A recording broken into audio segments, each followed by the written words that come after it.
I'm starting the stream with a yawn.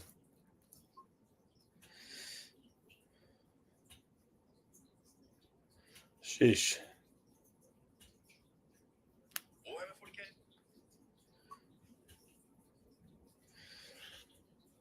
Um,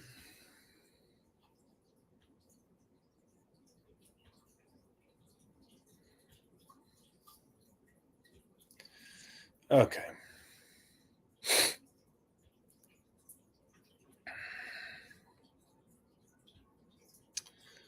Where was I?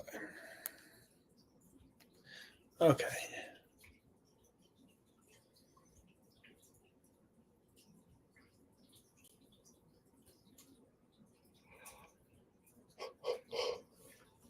This is not a good sign.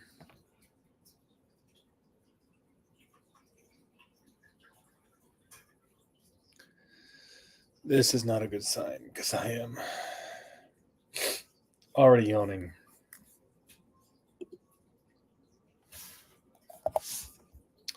But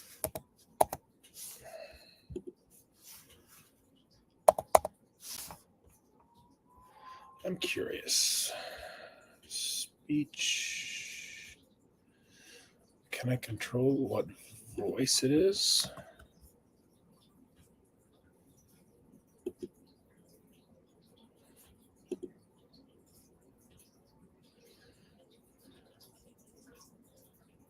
What's this?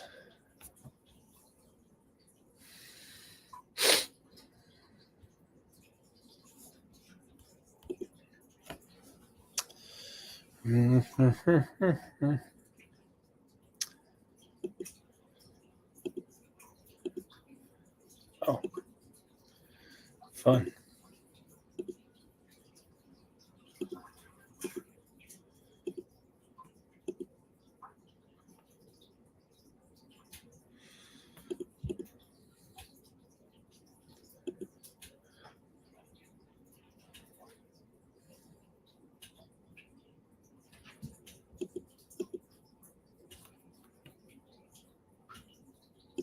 I don't know that I can I?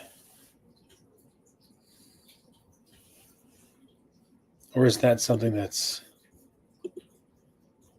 a system setting?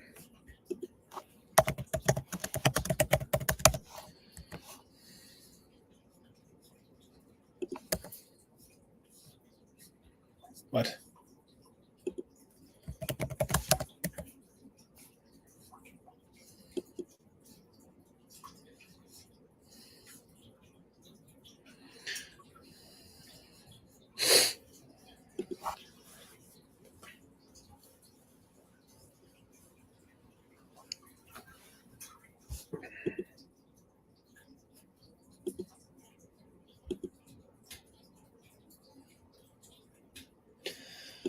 Okay. Fire. A crash. The image of it flashed before his eyes. Yeah, we can't use that voice.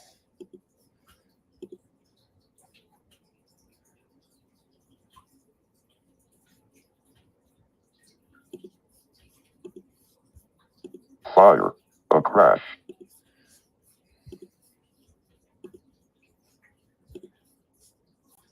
How's that any better? Fire. A crash. That's even worse. Fire. A crash. What did I do?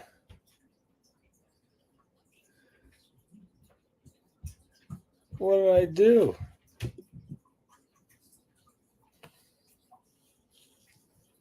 Most people recognize me by my voice. That one's not bad, but it's also not great. Hello, my name is Allison. Hello, my name is Allison. I am an American English voice. Hello, my name is Ava. I am an American English voice. I sure like being inside this fancy computer. Hello, my name is Evan. I am an American English voice. It's okay. Hello, my name is Joelle. I am an American. Hello, my name is Nathan. I am an American English voice. Okay, that one's. Congratulations. No, stop it. Stop it. Congratulations. No. You just No! won this sweepstakes. Stop it. Hello, my name is Samantha. I am an American English voice. Hello, my name is Aaron. Hi, I'm Siri. Hi, I'm Siri. Oh, that's not bad. Hi, I'm Siri. No. Hi, I'm Siri. Hello, my name is Tom. I am an American English voice. Tom? Hello, my name is Zoe. I am an American English voice. Hello, my name is Lee. I am an Australian English voice. Okay. Which one was? Hello, my name is Nathan. I am an American English voice. That one's okay.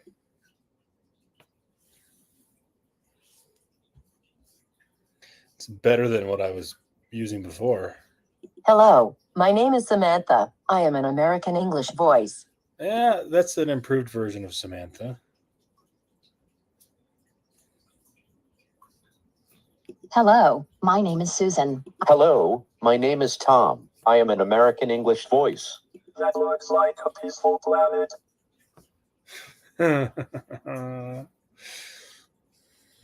Hello, my name is Shelley. Hello, my name is Evan. I am an American English voice. It's okay. Hello, my name is Ava. I am an American English voice. Hello, my name is Allison. I am an American English voice. That one's good too. Okay.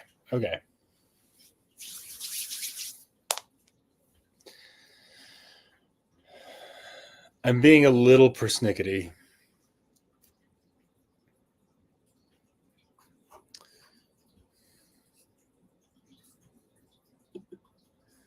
So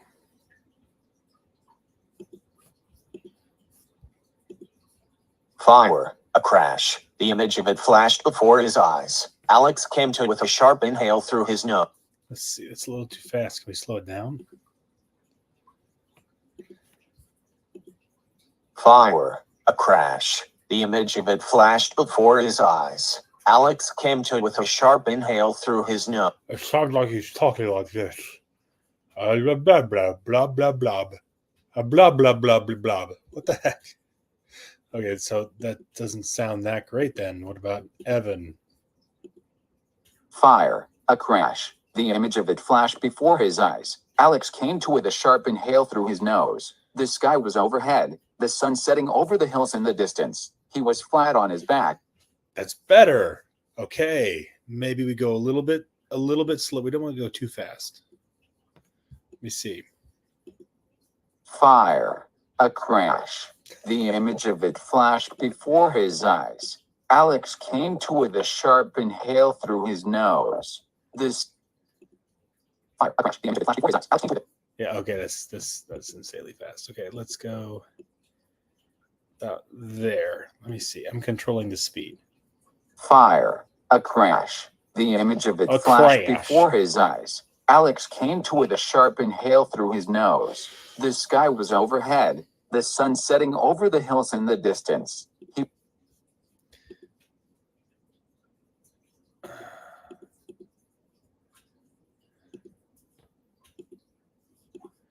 No, I said right there.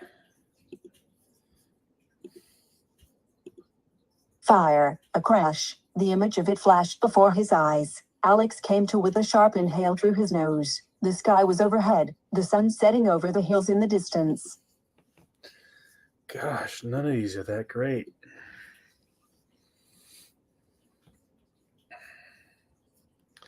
Samantha to the rescue, right?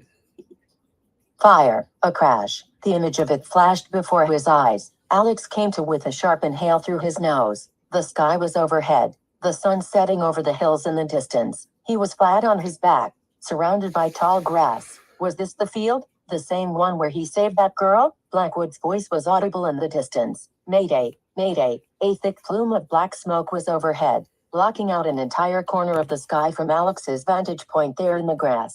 His ears were ringing, which he only discovered because it started to A thick plume of black smoke was overhead, blocking out an entire corner of the sky from Alex's vantage point there in the grass. His ears were ringing, which he only discovered because it started to fade, like they were adjusting after a change in pressure. He could hear Blackwood more clearly now, and he wasn't that far away. Damn it. Someone pick up the fucking comm. Blackwood shouted. Mayday. Motherfucking mayday. Chopper is down. Repeat. Chopper is down. He listed off a string of coordinates. Alex looked up in his general direction, the same direction as the smoke. He saw the wreckage. There was a path in the grass from where the chopper had fallen. Blackwood had dragged him by his feet to where he was lying now. Alex held up his hands. His palms were clean, but his armored knuckles were bloody. Alex sat up. Hey, Blackwood had his helmet. He doffed his hood and his glasses to speak through the comm inside it. His hair was a dull brown, cut short. Nothing like what Alex had imagined. You son of a bitch, Blackwood said. Am I gonna have to put you down? I can do it, too. Don't doubt me, kid. I'm sick of the blackout and go apeshit routine. Alright, what the hell even triggers that sort of thing? Where is he? Alex asked, looking around. He could hardly see his surroundings with all the grass around him. The pilot? He's dead. You threw him out the fucking hatch after you nearly ripped his arm off. Blackwood stepped closer. He had a pistol in his hand. Alex only just noticed it. Give me a reason, a really good one, why I shouldn't put two in your skull right now. Alex held his hands up. I didn't even know what happened. I killed the pilot. Yeah, and you nearly killed us, too. Alex stood slowly, keeping his hands where Blackwood could see them.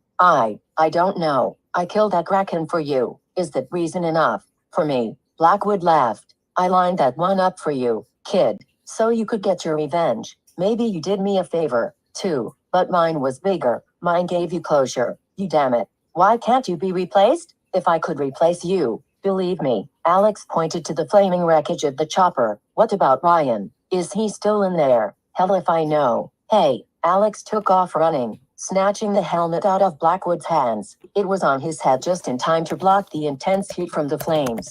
His energy shield bore the brunt of it as he pulled open the hatch and stepped inside of the mangled wreckage. Ryan was there, relatively unharmed. Alex threw him over his shoulder and carried him out. I hope you've got a spare tranq rod for him, Blackwood said. He held his hands out to the side and dropped them, slapping against his trench coat. Who the hell knows when we are getting an extraction, or if we even are? Alex looked down as he walked over to Blackwood. He regretted it instantly. The pilot was there in the dirt, a mangled mess. Even now he was a monster. Was he any different than he was before? He set Ryan down at Blackwood's feet and removed his helmet. There, he's my replacement. Will that do for you? Blackwood grit his teeth. He had a gash on his forehead that was dripping down his left cheek, but that was it. Otherwise he looked fine. He hissed. What? I'm not good anymore. Alex shook his head. I need help. I don't want this to keep happening, either. You have to believe me. He processed those words only after he said them. If he'd killed the pilot this time, what had he done to Sophia the time before? The thought made him shudder, like a part of him remembered. We've got other problems right now. Blackwood put his pistol away, tucking it into his waistband. He pointed to the city, in the general direction of the ziggurat. There's gonna be a fucking ruckus in the city ruins tonight. You kill the boss, and when the cat's away, they won't go far. They're afraid, Alex said. Besides, we wouldn't want to sit still anyway. How far is the LZ from here? We were gonna huff it back to Bastion Alpha most of the way, weren't we? Yeah, we were. Blackwood sighed, planting his hands on his hips. He pointed to Ryan. He's all yours, kid. Put your helmet back on in case we hear back from one of our boys out there. They might be laying low and I don't want to send out any more signals the Kraken might be able to pick up on. Yes, sir. I just realized his name is Ryan. And there's a famous movie, a famous military movie with a character named Ryan. Anyway, we're going to continue like that didn't happen. Laying low and I don't want to send out any more signals the Kraken might be able to pick up on. Yes, sir. Don't fucking start that with me, kid. Not today. Ryan wasn't that heavy. The Jotun armor system made sure of that. Alex just had to keep him balanced on his shoulder and that was that. Blackwood led the way, as expected. He put his hood back on, but he must have lost his glasses, because he didn't produce those. His pace was slow and steady, which in the heat of the day made a certain amount of sense. It gave them plenty of time to chat, if Blackwood had felt up to it. The silence between them told Alex he did not. The sun set about an hour and a half into their trek, which took them out of the city outskirts and into the countryside, or what had been the countryside. Before the fall, it was one of the few places the Kraken didn't touch, like they had no interest in it, at least not here. He'd seen what they could do when they aggressively took over a given area. The entire ecology would collapse as they reshaped the landscape in their own twisted image. But for whatever reason they left threads and hills out here alone. You ever seen that? Let's see.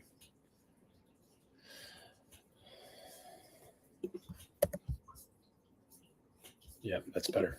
It was one of the few places the Kraken didn't touch, like they had no interest in it, at least not here. He'd seen what they could do when they aggressively took over a given area. The entire ecology would collapse as they reshaped the landscape in their own twisted image. But for whatever reason they left threads and hills out here alone. You ever seen that many stars in the sky before the fall? Blackwood asked eventually, once it was well enough dark to scarcely see your hand in front of your face. I'm not a city boy, so I grew up with this. I remember when I was first stationed in a ship, a world-class battlecruiser, some of the Marines had never so much as seen a star in the sky. The ones who grew up in the capital, or any big city for that matter. The boys who'd grown up somewhere other than on Siren knew what they were looking at, though. This Scott boys got spooked by it.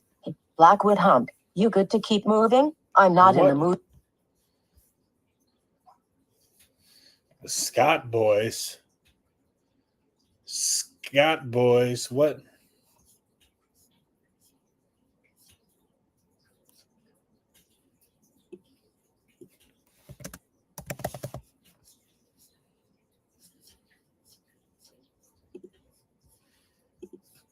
Blackwood hummed. You good to keep moving? I'm not in the mood to stop. If we push through, we can be to the bastion before sunrise. Sounds good to me, but I'll need to stop at some point to give this guy a refill. He patted Ryan's back with one hand, still there on his shoulder, like he weighed nothing. How long you suppose he's got? An hour, tops, and it'll wear off quicker. The moment he stirs, just stop and do it. Alex nodded. Got it. It was curious to him that Blackwood still led the way. Alex could see well in the dark even with his naked eyes. The Kraken had modified those, too, somehow, though they were still his original first issue ones he got from Oth himself. But how was Blackwood that keen-eyed? How'd you do it? Blackwood asked out of nowhere. You told me you killed him. But how? Kinda curious. Alex shrugged. Not with my rifle, that's for sure. That thing needs an upgrade. I think I can arrange that. Alex laughed, recalling the experience, though in the moment it had been anything but amusing. I stabbed him in the eye with my long blade,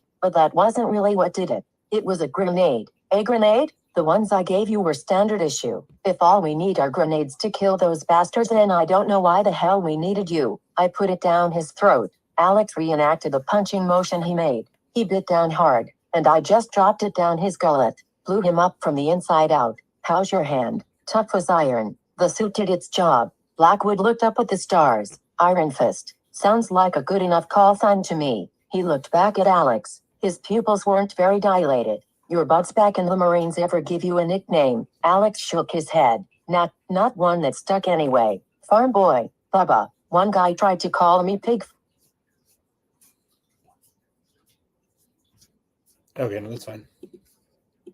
Alex shook his head. Not one that stuck anyway. Farm boy, Bubba. One guy tried to call me pig fucker, but that didn't last long. Blackwood burst out in genuine laughter. Probably the first time Alex had ever heard that from him. I bet you set him straight real quick. Yet, had to. Couldn't let the word get out about my secret. Blackwood had to stop walking. He was laughing so hard. What about you? Alex asked. They give you a nickname in whatever super secret branch of the Corps you came from. Yeah, and it's my only name now. Blackwood. He'll be good to go in a few days, Dr. Reyes said. She was standing over Ryan in one of the hospital beds, talking to Blackwood. Alex kept his distance, standing just inside the...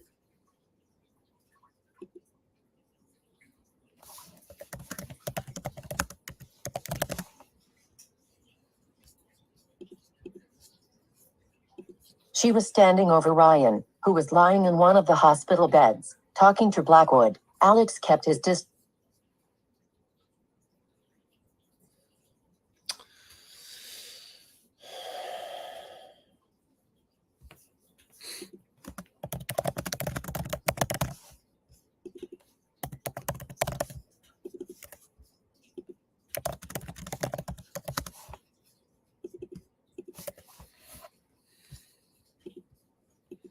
She was standing over Ryan, who was lying in one of the hospital beds, filling Blackwood in on Ryan's condition. Alex kept his distance, standing just inside the door to the infirmary. All he wanted to do was talk to her, tell her he didn't know what happened, explain himself, but Blackwood forbade it. Give the girl some space, kid, he said. I'll explain everything, but don't get your hopes up. The relief that came over him when he learned she was okay was freeing. After seeing what he'd done to that pilot, he feared the worst. From where he stood, he could see a purple ring around her right eye, but otherwise she looked like she was okay. She was doing her job, after all, so it couldn't have been that bad, right? He hopes to opt it wasn't. The guilt was already suffocating him, but needing to know was his own problem he had to wrestle with. Blackwood was right. He needed to give her space. You're gonna pull through, kid, Blackwood said to Ryan. Alex recognized the look on Blackwood's face. It was the same look he'd given him. He was just seeing it from the outside now.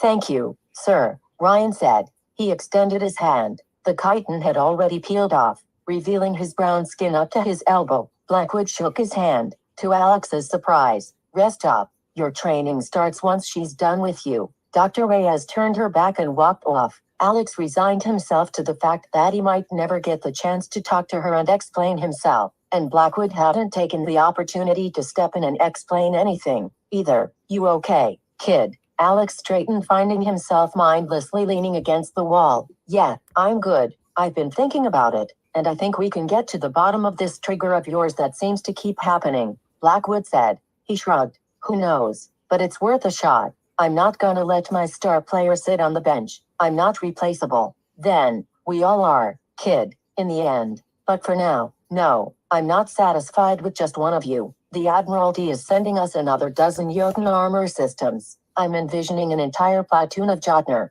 That will give us a fighting chance. Maybe not to defeat the Kraken, but at least to fend them off. Maybe survive. Alex's eyes widened at the sound of that. That's a lot of chosen we would need to recruit, and they won't go willingly. It should get easier. You are a tough catch, but Ryan here. Blackwood nodded to him. You just straight up nabbed him. It would have taken a dozen Marines to do the same thing, and I know that because that's how many it took the last time. Yeah, it'll get easier. Blackwood planted a hand on Alex's shoulder. Now don't get lazy on me. I'm gonna give you a couple days and then I'm sending you back out there. Plus you'll be training the new guy, getting him up to speed. Alex nodded. I can do that. Blackwood parted from him, leaving Alex there at the doors to the infirmary. He walked over to Ryan's bedside, finding him half awake. Hey, Ryan nodded. Thanks for pulling me out of there. Yeah, don't sweat it. They did the same for me. He looked down at Ryan's arms, the chitin peeling off like dead skin. It'll take a while,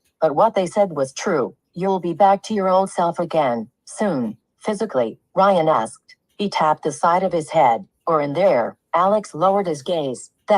That takes a while longer. Ryan folded his hands in his lap. He said you killed him. The Praetor, Zegra. That true? Yeah, he's dead. Ryan locked eyes with him, an intense fire burning behind them. How did it feel? Alex patted Ryan's knee. You'll know soon enough, kid.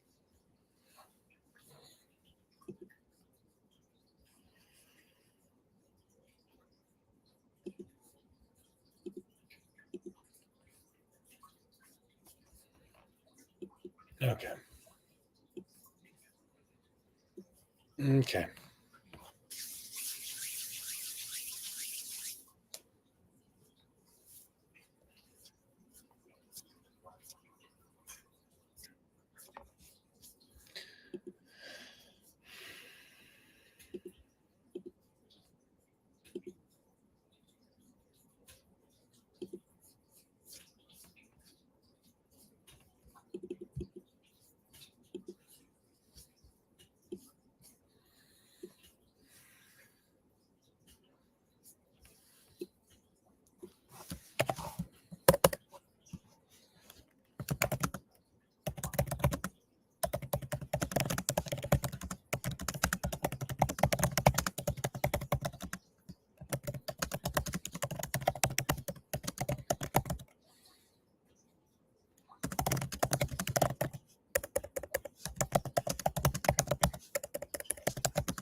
Um,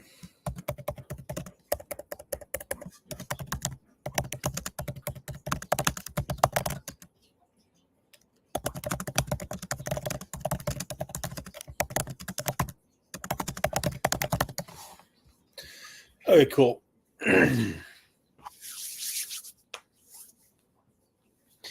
All right. We are going through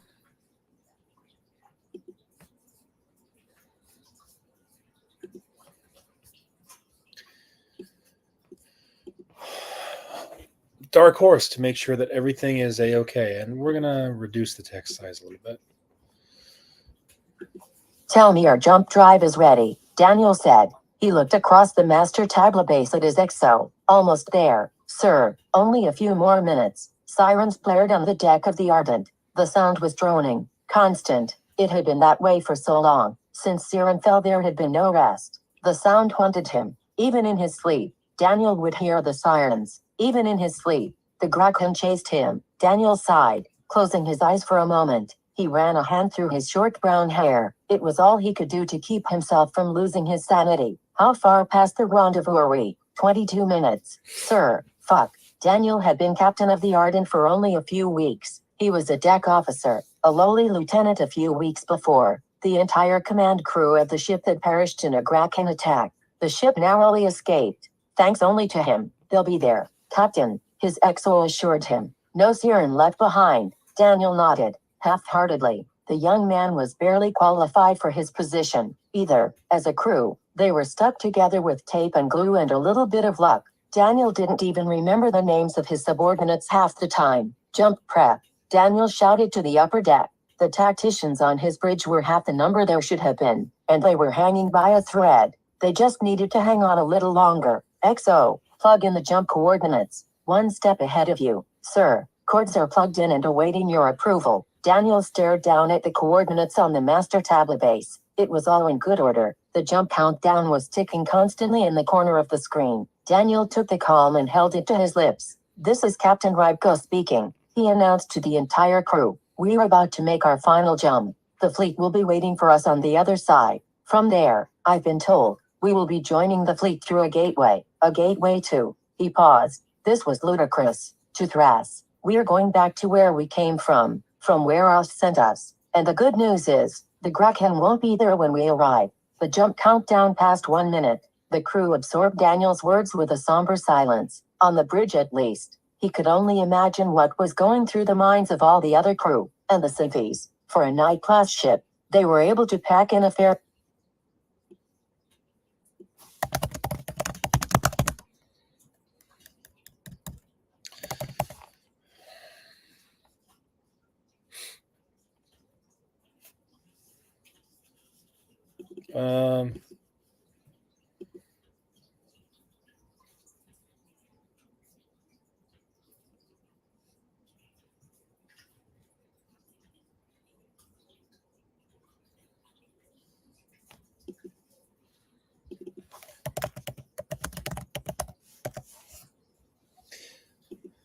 There we go. The rest of the ship's company, and the civvies. For a night-class ship, they were able to pack in a fair number of refugees, but they were all refugees now. Jump is ready at your leisure, Captain. Daniel didn't hesitate. He punched in the command into the tablet base. The jump passed with relative ease. Daniel's whole body was tense in anticipation. He would finally be able to rest. He would finally be safe. The XO had a puzzled look on his face. What is it? Daniel looked down at the tablet base. It was searching for Siren contacts. There were none. No one spoke a word on the bridge. Hope was shattered. The fleet was gone. Had they left them behind? It only took a moment before Daniel's mind started trying to rationalize what was happening. Check the coordinates. I did. Sir, they were correct. They were. Check the coordinates. The XO pulled up the coordinate details on the tablet base as Daniel ordered. Daniel shook his head. No, they match. Sir, these are the coordinates we received from... The tablet base beeped at them. A singular dot appeared in the middle of the display. Daniel grabbed the corners of the tablet base with white knuckles. What is that? Analyzing the signature. Captain, it's... He looked up from the screen. It's one of ours, sir. A hopper. A hopper? What What the fuck was a hopper doing here? Patch me through to that ship, Daniel ordered, snatching the comm you're patched through. Sir, this is Captain Daniel Rybko of the Siren Fleet Runner, Ardent. We are here for Fleet Rendezvous. Repeat, we are here for Fleet Rendezvous. There was silence on the other end. Can you hear me? Where did they go? Where is the fleet? The XO was analyzing data on his own dataput. He set it down on the screen. Sir, these radiation signatures are consistent with the data we were given on the portal. Meaning, the portal was opened. And he knew what it meant. It meant they were boned. Daniel slammed the comm down on the screen of the tablet base. He pushed himself away, pacing back and forth between the doors and the center of the bridge. He wanted to run. He wanted to run away as fast as he could. But there was nowhere to run. Nowhere. The comm crackled. Sir, I think there's someone on that hopper.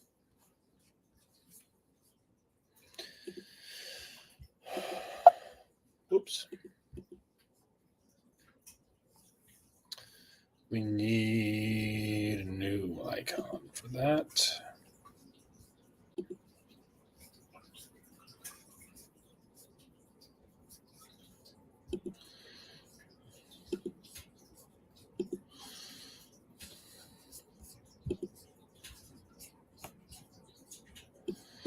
Now, I had experimented with a different chapter order. This one's fine. Oh, at least to review this. Carrie's career had not gone as he expected. When he was a young cadet, he'd hoped to be stationed on a prominent flagship in the fleet. With any luck, maybe one day he could become a deck officer, more than just an ensign. Maybe he could make something of himself. The comm in his quarters chirped at him. He had kept the XO's quarters, choosing not to take the captain's quarters for his own. It didn't feel right, even after all this time. Karis picked up the comm. Speak, Admiral. I have your morning sitrep prepared. Would you prefer to go over it in person on the bridge? Karis rubbed his forehead. He looked over at his bed. His white uniform was laid out and ready. Give me the bullet points for now, Lieutenant. Sitreps weren't as exciting as they used to be. Karis was thankful for that. The worst news he could get was that there was a resupply delay, or that a key member of the crew was taking leave planetside for a while. But today was different. Today was a day that couldn't be forgotten. The lieutenant continued. We have started making preparations for Fleet Admiral Norham's arrival today. We should have everything in order by 1300. Karis sighed. Had it really been 22 years? Admiral. Yes, I understand. I'll be on the bridge shortly.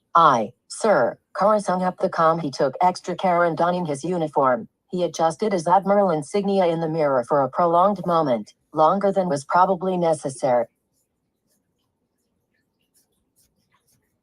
Okay, no, that's fine. Longer than was probably necessary. His black hair was combed meticulously, lines of gray showing in it now after all these years. He made sure to put on his wedding ring before he was done getting ready. Stepping out of his quarters, he made a beeline for the bridge. The Intrepid had changed little since the days when the Graken chased them across the Clom. She'd aged, but it didn't show. Without the need for battle, she had enjoyed a peaceful retirement. He had made sure of it. His daily walk to the bridge was always the same. There was no rushing about or calls to battle stations. That was all a distant memory. Karis stopped at a window on the starboard side of the ship. He passed the window every day. Amid the black void of space was a single celestial body, the planet he had come to call home. That all of them.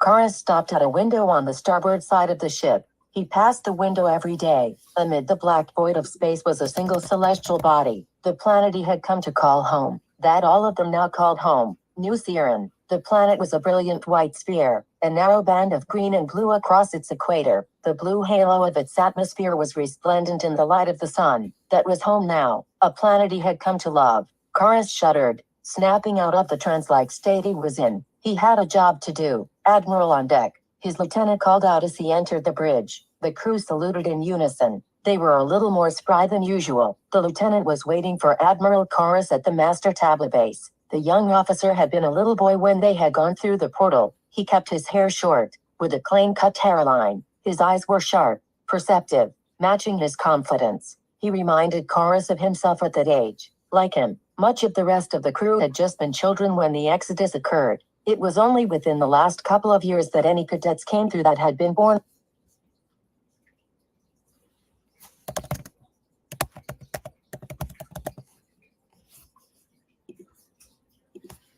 Like the lieutenant, much of the rest of the crew had just been children when the exodus occurred. It was only within the last couple of years that any cadets came through that had been born on the other side of the portal, and to his knowledge, none of them were serving on.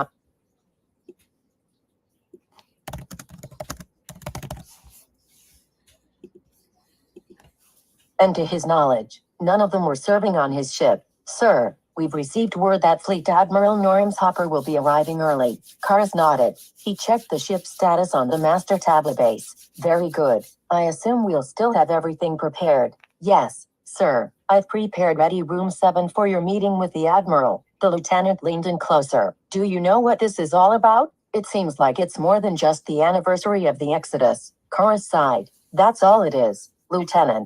Best not to entertain conspiracy theories. The Admiral isn't fond of such speculation. The young lieutenant nodded and fell silent. Kars went about his daily tasks with the master tablet base. There were reports to go over, requests to approve, and simulations to run. The tablet base did her best to keep the crew sharp. Even all these years later, without actual war going on, they had to remain prepared. Battle simulations were presented to all of the crew daily, with their performance and precision tracked and measured. It was something Chorus took seriously, at least. He feared his young crew saw it more as a game. Perhaps no one else feared the Kraken would come to find them, but he remembered the false sense of security he grew up in. No one anticipated the Second War. They fought the first and were done with it.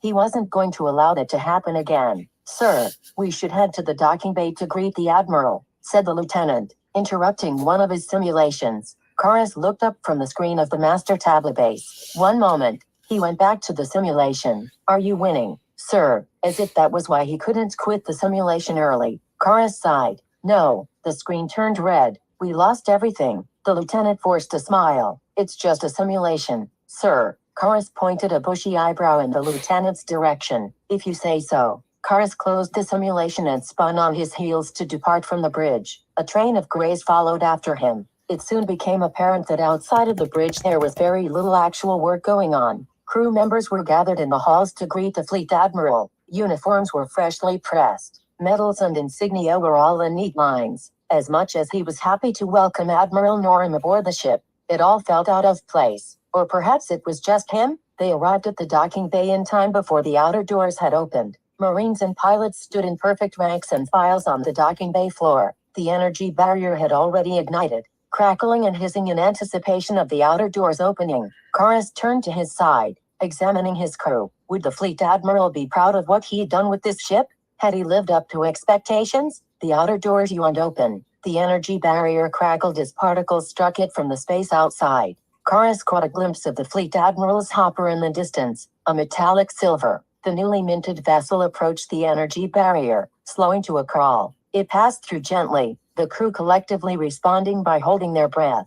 The hopper sat down in the middle of the docking bay. There was nothing else to clutter the space. The lines of Marines turned about face, forming a lane for Chorus to approach the hopper. They did a few twirls of their rifles, shouting some ceremonial chants. It reminded him of what it was like to be on Siren again. Old Siren. It was a feeling he'd taken for granted. Chorus took a deep breath, filling his lungs. The white collar of his uniform felt snug. His heart was a drum in his chest, its beat accelerating. When you're ready, Admiral. The lieutenant nodded to him. Yes, right. Chorus took the first step. The crew stood silent. His boots sounded like the hooves of a horse as his feet marched across that steel floor. He stopped a few short yards from the doors of the hopper, standing with his hands behind his back. The door of the hopper hissed as it cracked open. It swung open vertically with a smoothness that Chorus had become unfamiliar with. The hoppers on Intrepid were the same old ones they'd had 22 years ago. They might have been repaired and maintained, but there was nothing like a brand new hopper, fresh from the fabricators on Asylum. Those were the kind of things you recognized with time.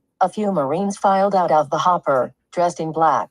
They were followed by two towering figures, clad in black plate armor from head to toe. The Jotner, super soldiers that had been made any the Graken and perfected by man. Their helmets obscured their faces, a glowing red visor where their eyes would be. The fleet admiral was worth protecting. A pair of boots stepped down from the floor of the hopper, one step at a time. The crisp white uniform of Fleet Admiral Norham stood out among the dinginess of the Intrepid's docking bay. Somehow it was wider than Carey's own admiral's uniform, like it was made of light.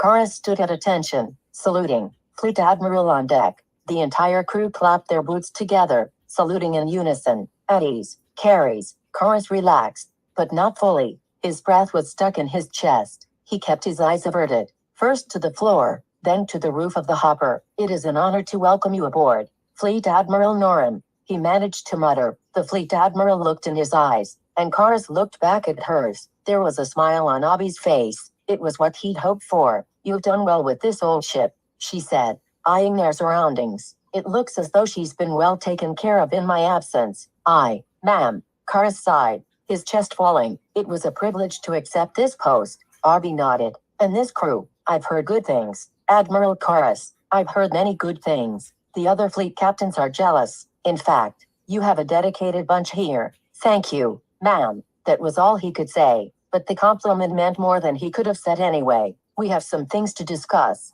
Admiral, Arby said. It's an important day, after all, a fitting day, and I was hoping to have a word with you in private. Of course, ma'am, we have a room prepared. He hesitated a moment. I'm guessing you wouldn't want the fanfare of a welcome party, Arby chuckled. I don't mind the ceremony, if that's what the crew wants. Karas gave a shallow bow, then spun on his heels to face his crew. Fleet Admiral Norham, aboard. The entire crew stood at ease, breaking out into claps and cheers to welcome Abby back to the Intrepid. Karas led the way across the docking bay amidst the electric outburst. The crew had been anticipating this day for some time now, and it showed. They were children on their birthday, anxious to get a slice of cake. Once out of the docking bay, the excitement was no less intense. Officers lined the halls of every corridor. Arby shook hands with many of them, and took time to hear their words. For many, they had never been on the same vessel as the Fleet Admiral before. For them, it was a monumental occasion. They neared the ready room the lieutenant had prepared for them. The crowds of people were denser as they got closer. Karas looked around for his lieutenant. Where the hell is he? Damn it.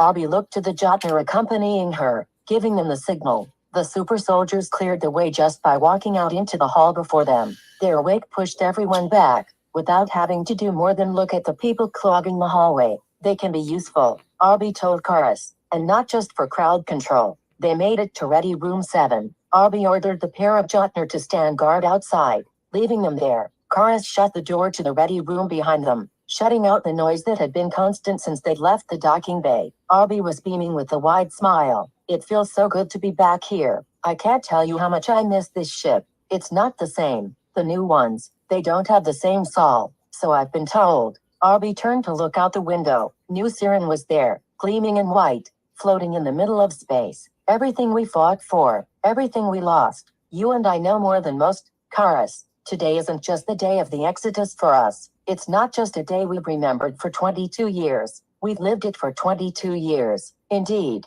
ma'am. She shook her head at him. A few wrinkles appeared on her forehead, which were out of place amongst her clear complexion. It was as if she hadn't aged since the day he'd last seen her. Enough of the formalities. We are crewmates in this room, Karas. That's how I want this meeting to be. Karas hesitated. His natural response was stuck in his throat. All right. Then, Abby leaned against a table, looking at the walls of the Ready Room with a sigh. Things have gotten complicated. With New Siren, the government. I'm sure you know what I mean. Karas nodded. I've been stepping over more red tape than I thought I'd ever have to in my lifetime, ma'am. Even before the Exodus. Right. There's an unease in the citizenry. I don't know if you can feel it, but... She turned abruptly to the window, looking out on New Siren. She put the tip of her thumb under her front teeth as if the pain was helping her focus. Karas took a breath.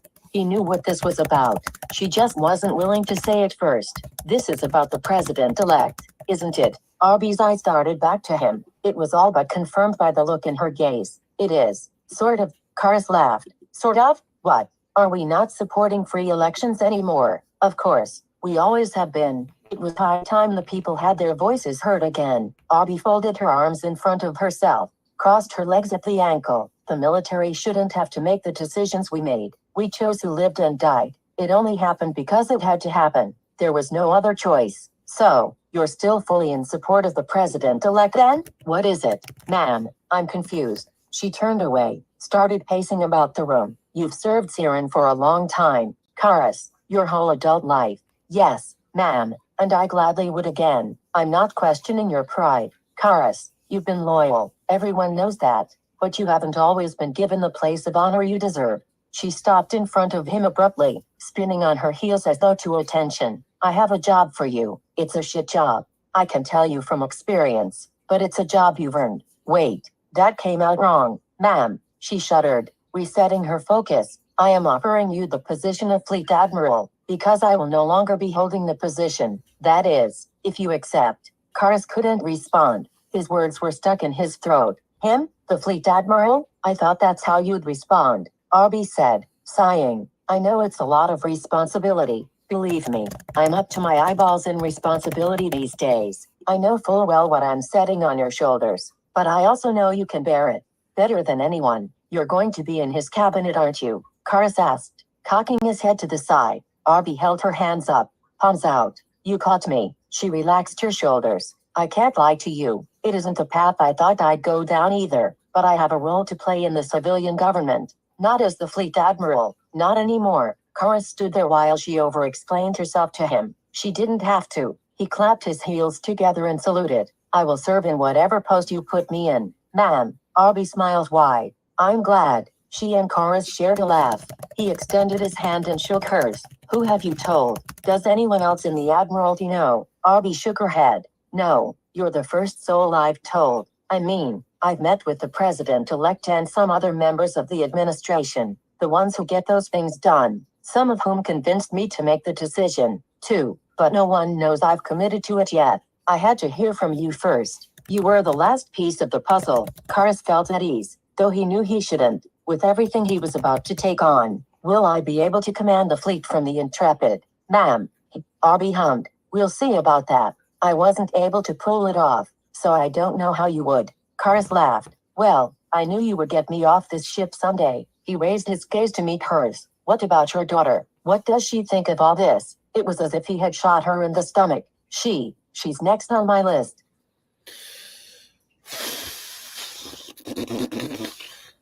Okay.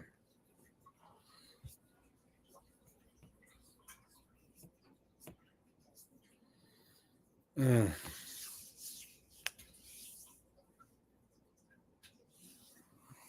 Mm. Mm. I am. Yeah.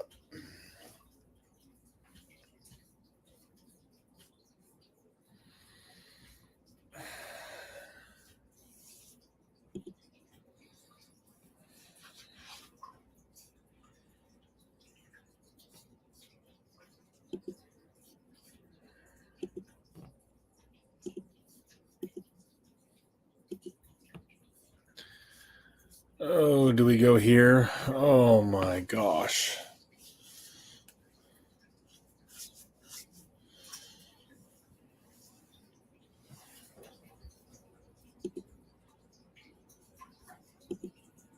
The armrest of her throne felt cold on her forearms. The carved stone had sat all day empty, with nothing to warm it. Karis didn't like spending much time there, but she had to when her duties called for it. It was a burden she had grown accustomed to, and over the years, had strengthened her. The great hall of the palace was filling with onlookers, common and noble people alike, who were there to see his betrothals. It had been for the last half hour, and her son was nowhere to be seen. Gar, she hissed.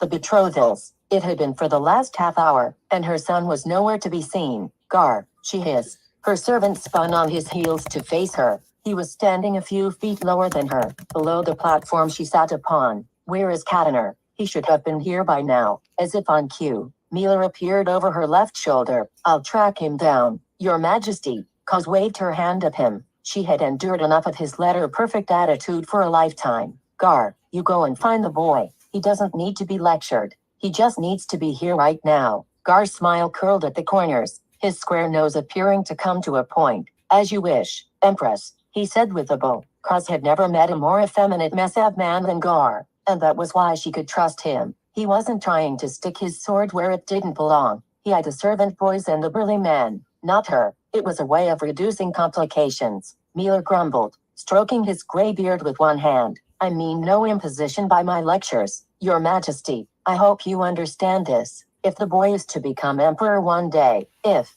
Kaz turned her gaze toward the grizzled Mesav veteran, the sharpness of her glare made him visibly wince. You make it sound as though it is a question. Miller, I hope you only misspoke.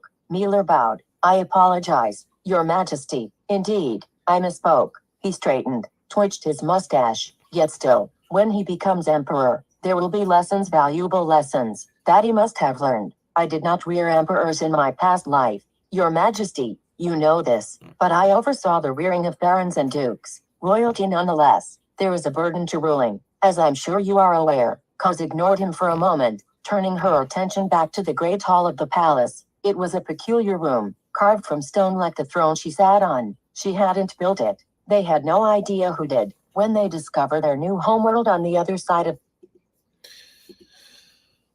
Oh boy.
So much exposition.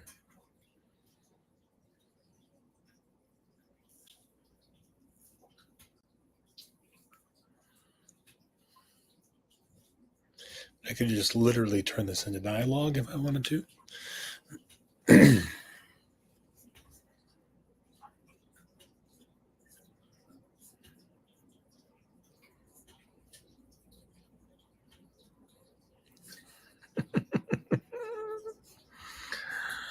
Yeah, maybe.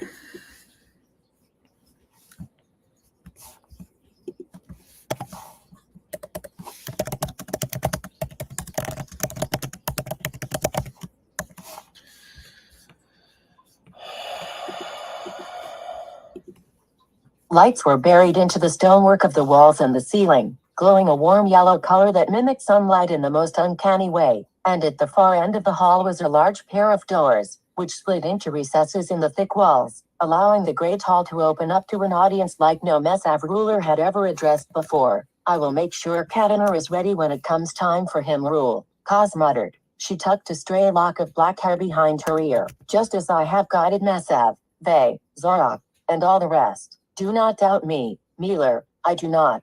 Kaz huffed. Have I failed us in the last 22 years? Have I led us all to our destruction? No, Your Majesty, indeed. My rule has been peaceful, serene even. Neither Nebuchadnezzar nor his predecessors could say they did any better. She was getting flushed with anger, and that brought out her vague dialect. She had learned to hide it over the years, for the sake of avoiding ridicule. The Empress of Mesav had to be taken seriously after all, but with Miller she didn't care as much. You volunteered when the time came, when Kataner was born, and for that, maybe I owe you one, but do not try to interfere in how the boy is raised. He is my son. Miller merely nodded, a wise choice, as Kaz had little patience left for his words. From the other end of the great hall at the entrance, a banner was raised. It was the banner of Mesav, purple with a six-pointed star prominently displayed. The crowd that had gathered cleared around it, revealing a train of well-dressed diplomats and bureaucrats. They began marching across the great hall toward the throne, steadily and patiently. Before long, Kaz was able to catch a glimpse of the last one in the train, a young woman, bronze-skinned, strong-looking. Her arms were bare, a purple gown dangling from her shoulders, hugging her frame closely. Her long, black hair was done up in a braided bonnet up her head,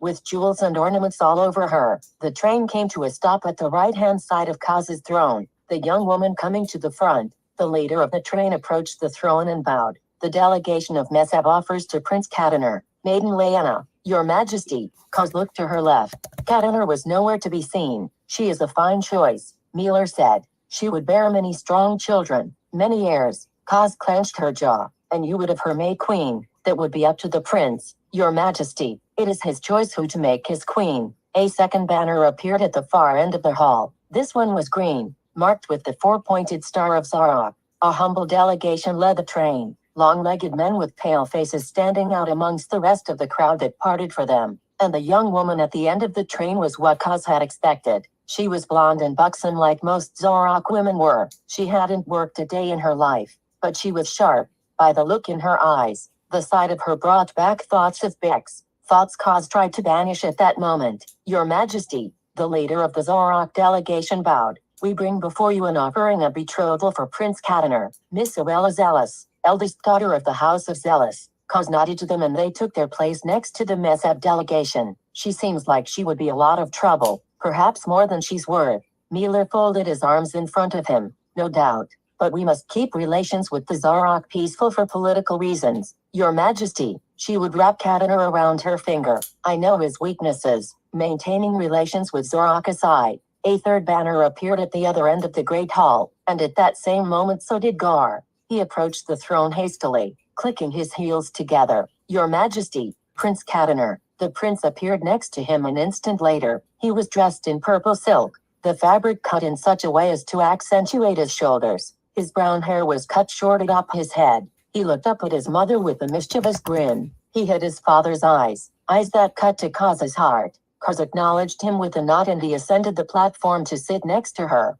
His throne wasn't carved of stone like hers. It was made of metal and expensive fabrics, having been made after their arrival on the new planet called Kaz. It was added there so that the boy had a seat at imperial functions. But originally the Great Hall had only had one throne. Why that was, Kaz could only guess. Perhaps the monolith's previous occupants only used the room for such occasions as this. Or perhaps their rulers preferred to sit while they made all of their subjects stand. You're late, Kaz remarked. I thought you would have been early for this sort of thing. Kataner feigned offense. I haven't been chasing that much, Mother. He may have been a spitting image of his father, but his personality was all Kaz. He was wild, unruly, mischievous, and a troublemaker.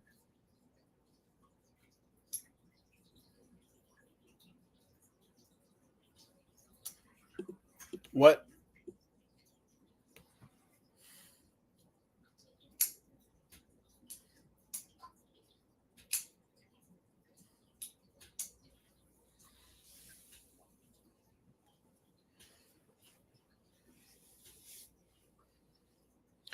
What?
What to say?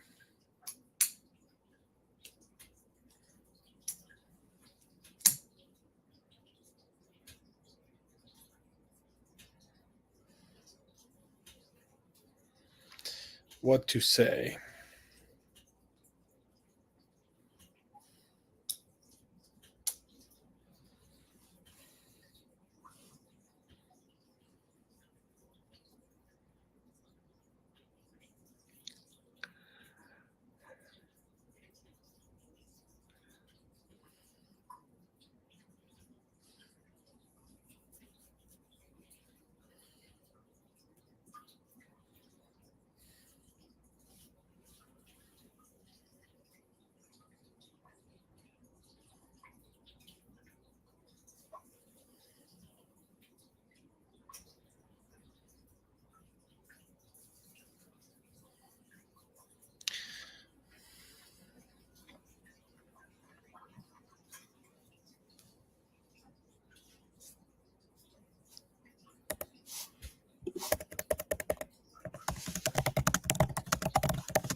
He may have been a spitting image of his father, but his personality was all cause. He was wild, unruly, mischievous, and a troublemaker. As much as he drove Cos mad, she loved him for it, so long as the amount of trouble he got himself into was able to be contained. Of course, what do you think so far? Katana eyed the two betrothed young women from Mesav and Zorak. The Zorak girl has big tits. Miller visibly shuddered, a low tumble emanating from his chest. His Highness would do best to use polite forms of speech in such contexts. Wouldn't you agree, Your Majesty? Cos nodded. He would. She leaned over the arm of her chair toward Katana. She does have big tits, though. Cos and her son shared a laugh. Katana straightened on his throne. I'm sure she has connections to the Zorak executives. Lots of money, lots of power. Oh, are you taking this seriously now? Well, that's a surprise. Don't underestimate me, Mother. I am, after all, the son of one of the greatest Mesav emperors to ever live. The son of Nebuchadnezzar has to have such scruples. If only he knew the truth. Cos shook her head, turning her gaze back to the far end of the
If only he knew the truth. Cos shook her head, turning her gaze back to the far end of the great hall. Look here, the rest of them have arrived it seems, and I get to bed all of these girls. Cos snapped her fingers at him. In due time. Don't be hasty. We have to ensure they are all a good fit for you first, but then I get to bed them. He had a one-track mind, as any young man would. Cos couldn't blame him. To be young again and filled with the fire of passion. It was something she had lost after all these years. Her exploits in the last few months could be counted on one hand, and she couldn't remember the last time she'd indulged in her harem. Orgies were a distant, fading memory to her now. She had always been so fond of orgies. The delegation from Crimson, Your Majesty, Mueller whispered in Kaz's ear, bending down. He must have sensed that she wasn't paying attention. Kaz turned her gaze to the delegation in front of her. The Crimson banner was a brilliant blue, the five-pointed star outlined in yellow. The delegation consisted of just 2 women, with the betrothed trailing after them.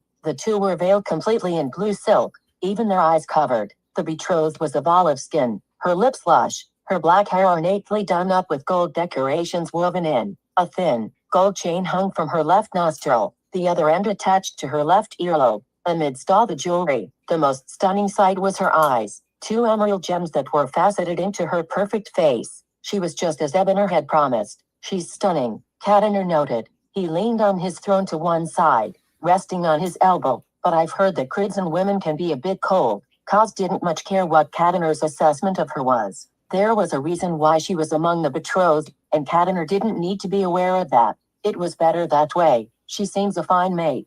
Besides, you wouldn't reject a gift from your own brother, now, would you? Katiner sighed. Of course not. The Crimson girl approached the platform and bowed. I am Priya, Your Majesty, a new creation of Crimson, daughter of Ebener. Katiner gave his mother a glance. Daughter, not by blood. Boy, Kaz nodded to the young woman. You have a lot to learn. The Vey delegation was next. Kaz held her breath as they entered the Great Hall. It was either going to be a shit show or it was going to be impressive. Kaz knew her own kind, but she was out of the loop, cut out of Vey circles. The Vey bosses were loyal to the throne out of convenience, but they weren't friends with her anymore. She had no idea what to expect from them. The Vey banner was surprisingly not in tatters. The purple and orange stood out starkly in the Great Hall. The delegation looked like they had managed to cobble together a decent wardrobe, if only second-hand, or possibly third by the looks of it. Lady Jenda, Mueller said, though Kaz could sense the hesitantly with which he ascribed the title lady. She is a daughter of one of the Vey bosses, Your Majesty. Kaz knew who she was, and her reasons for being there were as transparent as the clothes she was wearing. Nothing left to the imagination. As usual, that was the Vey way. Jenda was beautiful, of course, but it was an unrefined beauty. She was slim and short. Her facial features were accentuated with thick, black makeup. Her lips were painted a dark purple. Her dress was a purple fabric, completely sheer. Her small breasts were on display and had Katiner's eyes locked in on them. Kaz sighed. You think we tried to accumulate some sophistication over the years? Katiner noticed his mother's judgmental glare. I find her to be quite sophisticated, Mother. Kaz shook her head. She wasn't surprised. Apples and trees and so forth. He was exactly like she was if she...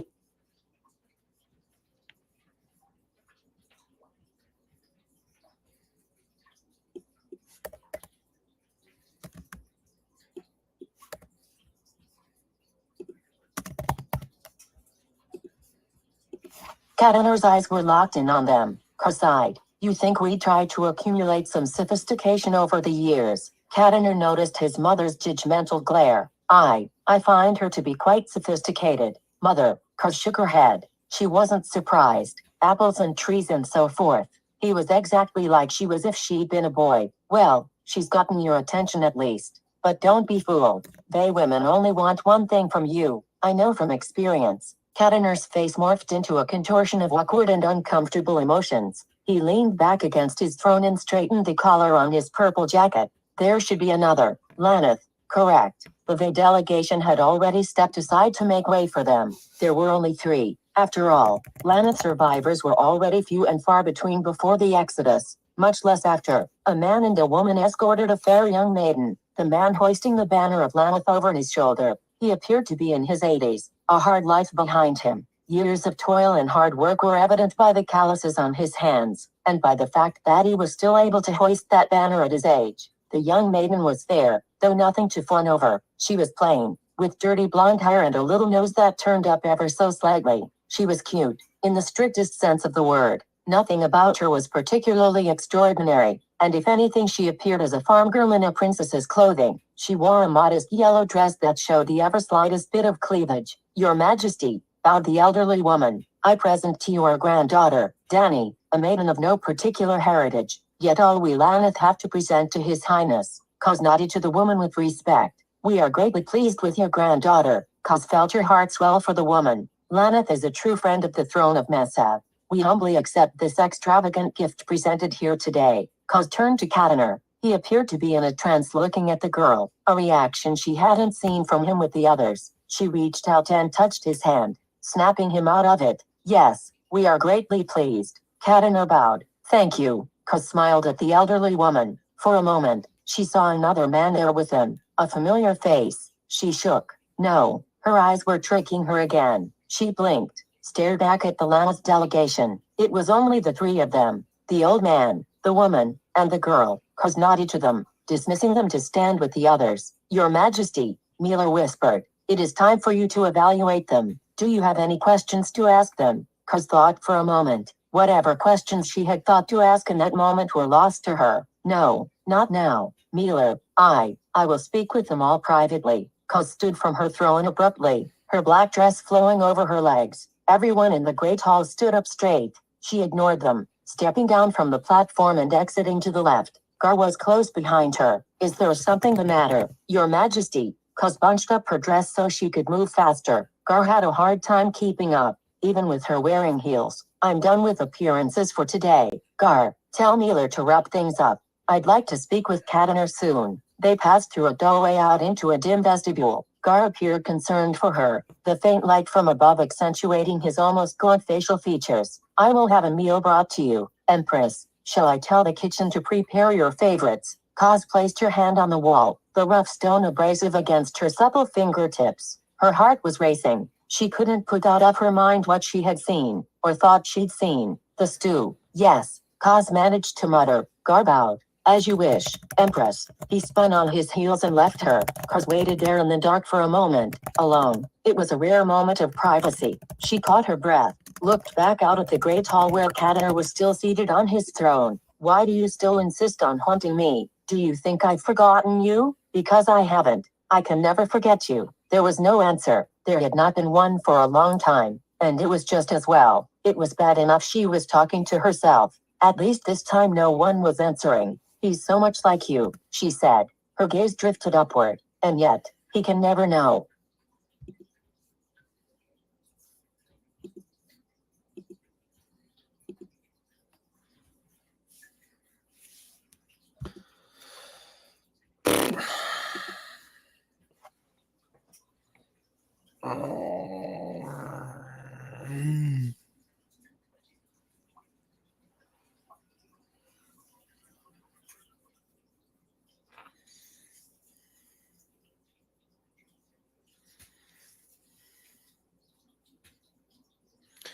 This is yeah. So you know, I'm tired because I didn't get as much sleep last night. That's what it is. I know it now. Holy crap, this is a long chapter. This chapter is longer than I thought it was going to be. Okay.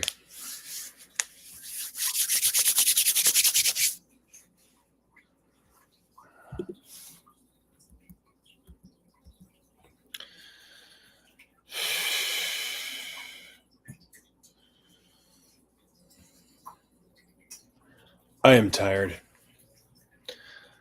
I'm so tired. I wish I could press through. I really wish I could. I'm curious to know.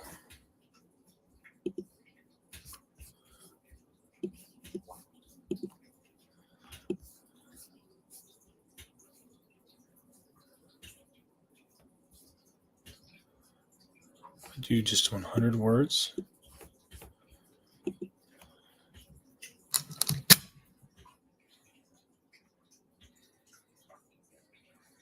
Come on.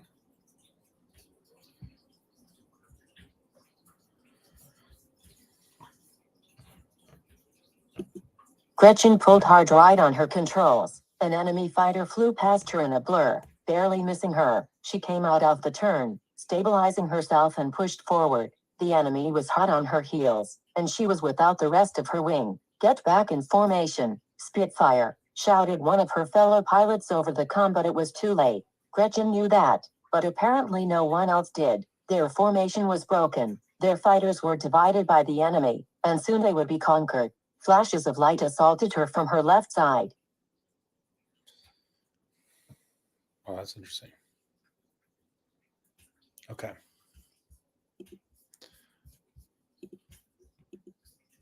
Flashes of light assaulted her from her left side view. She rolled away instinctively, spun her fighter back around, and fired a volley at an enemy fighter. She peeled off after shooting it down, trying to find a safe place on the battlefield to regroup with what was left of her wing. Can anyone come to me? She called out over the comm. Goat, pull yourself together and get to these coordinates. Gretchen punched them in. I don't know that I can do that, Goat said. I've got 3 on my tail. The comm went dead. Gretchen looked up to her view window, finding herself facing down the enemy flagship. The batteries were firing in a clearing pattern, streams of projectiles crossing one another. It was sweeping up what was left of them. They had been culled down to just 3. It was just her, Fiddle, and Sentry. There was no winning now, but they could still maximize damage, make the enemy pay for their victory a little more than they expected. Gretchen took a sharp nosedive. The planet below took up her entire view window, and it would have been clear flying all the way to the surface if she'd wanted to take the coward's way out. She waited until she was at a good distance and slammed on her brakes, then pulled her nose up sharply. It looks like you've got a clear shot at their shield generator, Sentry. Go for it. Sentry was a talented pilot, perhaps the only one in her wing that could have challenged Gretchen 1-to-1. Gretchen watched as he took a flight past the enemy flagship's shield generator, managing to disarm it. Shortly after, he was lost, too. This is it, Gretchen told herself. She punched the accelerator, flying straight toward the belly of the enemy flagship. A few stray fighters were littering her path, but they were completely unaware of her existence. She flew by them, swerving and dodging as needed, but otherwise unimpeded. Then the shot opened up. It was their only hope. If there was going to be anything salvaged from this loss, she had to act now. Missiles, armed. She shouted over the comm. There was no one left on the other end to hear her, but it didn't matter. This was for them. Her fighter was struck at the last moment by a barrage of fire. Her missiles launched, their path thrown off course by the enemy attack. She tried to recover, but they were swarming her now. Propulsion was lost. Her systems started to flicker in front of her. Depressurization, red lights flashing. The screen went black. The hiss of the simulation pod startled her. Light from the outside streamed in, and Gretchen squinted just to look up. You call that flying? Steven said. He was the CAG. I did what I could. The rest of the wing was disorganized. There was nothing Steven sighed. He ran a hand through his short black hair. You can't make excuses. Not if you're going to be one of my pilots. You understand? Gretchen removed her simulation helmet, revealing the messy bun of red hair she had underneath. Sir, she said, trying to not show her embarrassment. If she had known she was going to get this much FaceTime with the CAG today, she would have woken up 20 minutes earlier to take a shower. No doubt the simulation capsule smelled as ripe as she was this morning. Get up, he said. That's it for today. Gretchen shot up from the seat, stepping out of the simulation pod. That's it? We were going to run simulations all morning, I thought. Steven had his hand on the pod door, ready to shut it. After what you just pulled, I think we can wait until tomorrow. What about the rest of us? LT, asked Code. His brown beard was showing from under his helmet, groomed to a point. You can't just single her out. The rest of us really did fuck this up. Yeah, give us all another chance, boss. Steven pursed his lips, his thin black mustache flaring out on the sides. Even if I gave you another shot, you didn't follow the plan, regardless of what anyone else did. Gretchen stepped up to him, looking him in the eye. I can do this. Give me the first position. Let me lead the wing. Steven scowled down at her. He paused for a long moment before closing his eyes and letting out a drawn-out sigh. You've got one chance. Just one. Understood. She performed an accentuated salute. Aye, sir. The other pilots cheered. The energy in the room was at her high. Gretchen felt her heart racing as she sat back in the pod, closing the hatch. The pod went dark. About time he put you at the head of the wing, Sentry said in his deep, booming voice. And that meant something coming from him. Up until now, he had been the wing leader. We've got your 6, Spitfire. Gretchen closed her eyes as the simulation loaded. She was ready for this. She'd analyzed this scenario for over a week now. Now she was going to get a crack at it. She'd show the CAG what she was made of. Maybe then he'd notice that she was more than just a ship rat. The progress bar on the simulation was nearing completion, and Gretchen donned her helmet. She was in the cockpit now. It wasn't a pod anymore. She was completely immersed in the simulation. She could feel the controls on the control panel, hear the sounds of space debris bouncing off of the hull of her fighter. She could see the display of the tabla base in front of her, the red and blue light illuminating the cockpit. It was as real as it could get. The view of the planet came into focus. The enemy was standing guard. 3 flagships stood between them and their objective. One was taking an aggressive position, while the other 2 were hanging back to fire cheap shots at them, and the enemy fighter wings ran defense. There was an entire horde of them, an impossible number to defeat head-on, and that was the trap. The trap she discovered after poring over the simulation for hours. The enemy fighter wings were a distraction all along. Wing 1, roll out. Stay close. Gretchen's fighter shot forward from her starting position, her winglet staying close behind her. There was enough distance between them and the enemy that she didn't have to try any maneuvers just yet. If what she thought was there, then it was a matter of timing, not brute force. We heading straight for M. Goat asked over the comm. Isn't that what we did before? Fiddle asked. Are we going to split off? Enough chatter. Keep the comm clear. We're staying in one formation. Just follow my lead. The comm was silent. The rest of her wingmates trusted her. They'd learned to do that over the last few weeks, and now maybe she could finally prove herself to them all. Prove that she had what it took to lead a fighter wing for real. She turned her attention to the west side of the battlefield. It had to be coming up soon. She knew she'd seen it before. Come in, show up for me, she muttered to herself. The enemy fighter wings were buzzing like a hive of bees, but their formation... Oh.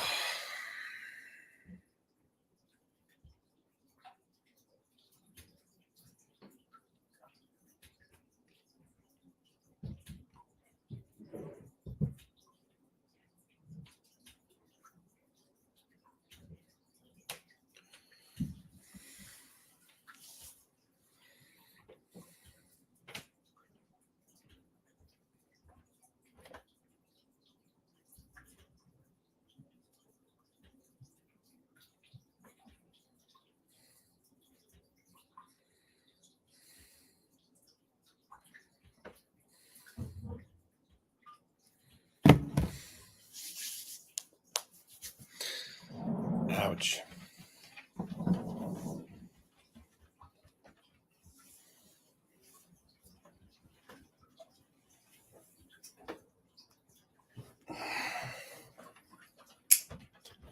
Okay. My brain is fried. Yeah, okay. Gotta call it.